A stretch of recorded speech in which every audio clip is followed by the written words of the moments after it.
सभी को जय मसीह की। आइए आज हम लोग परमेश्वर के वचन से कुछ बातों को देखेंगे और जैसा परमेश्वर के वचन में हम आज की परिस्थिति को देखकर देखते हैं कि आज की जो परिस्थितियां हैं, कोरोना वायरस की महामारी की, सारी दुनिया इन चीज़ों से परेशान है। और आपको ये जानकर बड़ी खुशी होगी कि 8 जून से धार्मिक स्थानों को खोला जा रहा है। ये लॉकडाउन के समय में, जबकि 70 दिन से भी ज़्यादा हो चुके हैं लॉकडाउन चलते हुए, परमेश्वर के भवन को भी बंद कर दिया गया, धार्मिक स्थानों को बंद कर दिया गया। आज मैं आपके बीच में कुछ बातों को रखूंगा। परमेश्वर का भवन क्या है?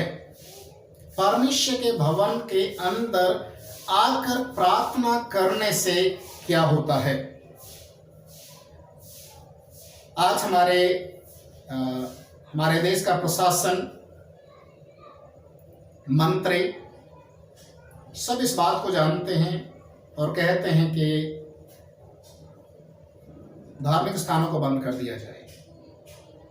मैं इसके विरोध में नहीं हूं। जो किया सरकार ने बहुत अच्छा किया, पर जब अब खुलने के लिए समय आ गया है तो हम विश्वासियों को क्या करना है?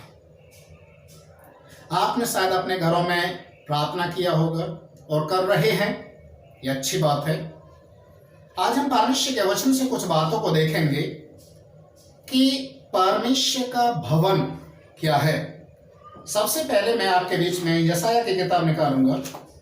यशायाह उसका 66 अध्याय, उसके पहले और दूसरे पद में इस प्रकार से लिखा है, यहोवा यूं कहता है, आकाश मेरा सिंहासन और पृथ्वी मेरे चरणों की चौकी है। तुम मेरे लिए कैसा भवन बनाओगे और मेरे विश्राम का कौन सा स्थान होगा?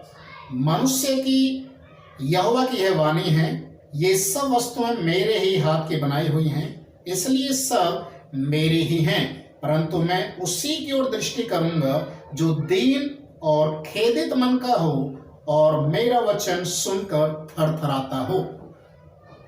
प्रिय भाई और बहनों, स्वर्ग परमेश्वर का सिंहासन है, पृथ्वी परमेश्वर के पैरों की चौकी है।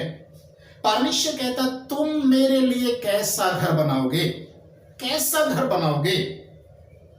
मैं कौन से घर में आकर रहूं? क्योंकि परमेश्वर ईंट पत्थरों के घर में नहीं रहता है, परमेश्वर किसी और स्थान में नहीं रहता है। वचन कहता, पृथ्वी उसकी है, उसका सिंहासन है, पैर रखने की जगह है। और परमेश्वर इतना सामर्थ्य है, जो कुछ हम पृथ्वी पर देखते हैं सब कुछ परमेश्वर का बनाया हुआ है। इसलिए हम परमेश्वर के लिए कैसा घर बना सकते हैं? परमेश्वर का वचन हमें इस बात के लिए उत्साहित करता है, प्रेरित करता है कि हम इन बातों को समझें। जिस समय सुलेमान ने परमेश्वर के मंदिर को बनाया, सुलेमान भी इस तरीके से परमेश्वर के सामने प्रार्थना किया। दूसरा इतिहास उसके 7 अध्याय को जब हम पढ़ते हैं तो यहां पर 6 अध्याय, दूसरा इतिहास 6 अध्याय उसके 18 पद को जब हम पढ़ते हैं, 18-19 को, यहां पर लिखा है, परंतु क्या परमेश्वर सचमुच मनुष्यों के संग पृथ्वी पर वास करेगा? स्वर्ग में, वरन सबसे ऊंचे स्वर्ग में भी तू नहीं समाता। फिर मेरे बनाए हुए इस भवन में तू कैसे समाएगा? तो भी हे मेरे परमेश्वर यहोवा, अपने दास की प्रार्थना और गिड़गिड़ाहट की ओर ध्यान दे और मेरी सुनकर और यह प्रार्थना सुन जो मैंने तेरे सामने की है। सुलेमान भी इस बात को कहता है कि परमेश्वर तू तो इतना सामर्थी है, तेरे लिए कैसा भवन बनाया जाए? कहां तू वास करेगा? कहां? वचन कहता है कि जब सुलेमान ने एक यरूशलेम के मंदिर का स्थापना किया तो वो कहता है, प्रभु क्या तू सचमुच मनुष्यों के बीच में वास करेगा? हाँ, आज यही एक सच्चाई है जो सुलेमान ने परमेश्वर के सम्मुख में किया, प्रार्थना किया। जब आप इसके 7 अध्याय को आप पढ़ेंगे, इसके 12, 13, 14 पद में यहां पर इस प्रकार से लिखा है, जब मेरी प्रजा के लोग नम्र और दीन होकर प्रार्थना करेंगे। देखिए यशायाह की किताब में यही बात लिखा हुआ है 66 अध्याय के पहले दूसरे पद में कि जब मेरे लोग नम्र और दीन होकर अपनी गलतियों से तौबा करके प्रायश्चित करेंगे, जहां करेंगे वहां पर मैं उनके बीच में हो जाऊंगा।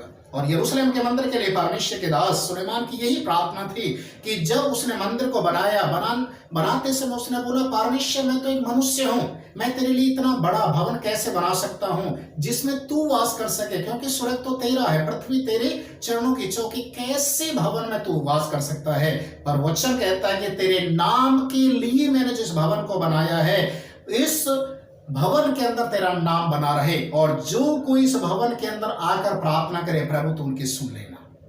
प्रिय भाई और बहनों, आज मैं आपके बीच में जिन बातों को रखने के लिए जा रहा हूं, आज इतने दिन से लॉकडाउन चल रहा है, परमेश्वर का भवन खुलने का समय आ चुका है। जब परमेश्वर के लोगों के ऊपर, उनके देश के ऊपर विपत्ति आती है, वचन में लिखा हुआ है यहां पर, जब आप दूसरा इतिहास उसके 7 अध्याय उसके 12 पद से आप पढ़ेंगे तो यहां पर लिखा है, तब यहोवा ने रात में उसको दर्शन देकर उससे कहा, मैंने तेरी प्रार्थना सुनी और इस स्थान को यज्ञ के भवन के लिए अपनाया है। यदि मैं आकाश को ऐसा बंद करूं और वर्षा ना हो, या टिड्डियों को देश उजाड़ने के लिए आज्ञा दूं, या अपनी प्रजा में मरी फैलाऊं, तब मेरी प्रजा के लोग जो मेरे कहलाते हैं दीन होकर प्रार्थना करें और मेरे दर्शन की खोजी होकर अपनी बुरी चाल से फिरें, तो मैं स्वर्ग में से सुनकर उनके पाप को क्षमा करूंगा और उनके देश को ज्यों का त्यों कर दूंगा। जब तुम्हारे देश में अकाल पड़े, जब तुम्हारे देश में मरी फैल जाए, जब तुम्हारे देश में टिड्डियां आना शुरू कर दें, जो तुम्हारी फसल को बर्बाद करें, तब मेरी प्रजा के लोग नम्र होकर, दीन होकर मेरे भवन में इकट्ठे हों और प्रार्थना करें, घुटने टेकें, परमेश्वर हमारे देश को आजाद करेगा, हमारे देश को परमेश्वर चंगा करेगा। ये परमेश्वर का वादा है।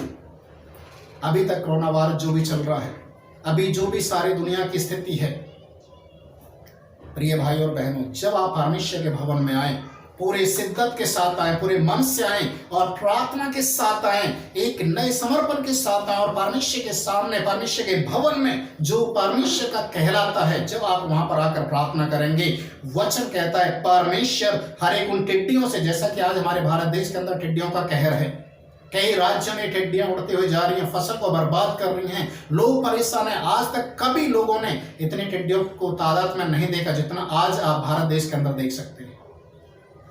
महामारी, मरी फैल रही है, हर दिन मृत्यु की संख्या बढ़ती हुई जा रही है पूरी दुनिया में। प्रिय भाई और बहनों, वचन कहता है मेरी प्रजा मेरे भवन में, मेरे घर में आकर घुटने टेकेंगे, अपनी गलतियों से मन फिराएंगे, तौबा करेंगे, तब मैं उनके पाप को क्षमा करूंगा। आज ये विपत्ति आने का कारण केवल एक ही है, क्योंकि परमेश्वर के लोग पाप की ओर, बुराई की ओर जा रहे हैं।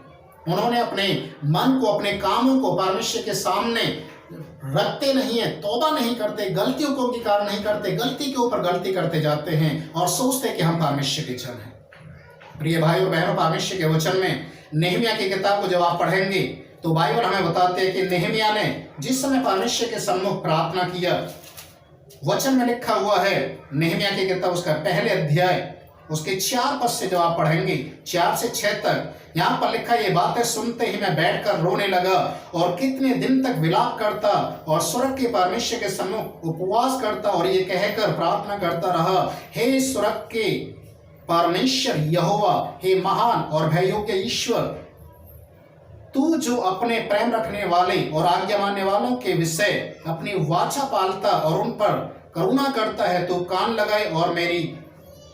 लगाए और आंखें खोले रहे कि जो प्रार्थना मैं तेरा दास इस समय तेरे दास इस्राएलियों के लिए दिन रात करता रहता हूँ, इसे तू सुन। मैं इस्राएलियों के पापों को जो हम लोगों ने तेरे विरुद्ध में किए हैं मान लेता हूँ, मैं और मेरे पिता के घराने ने जो पाप किए हैं उनको मैं मान लेता हूं।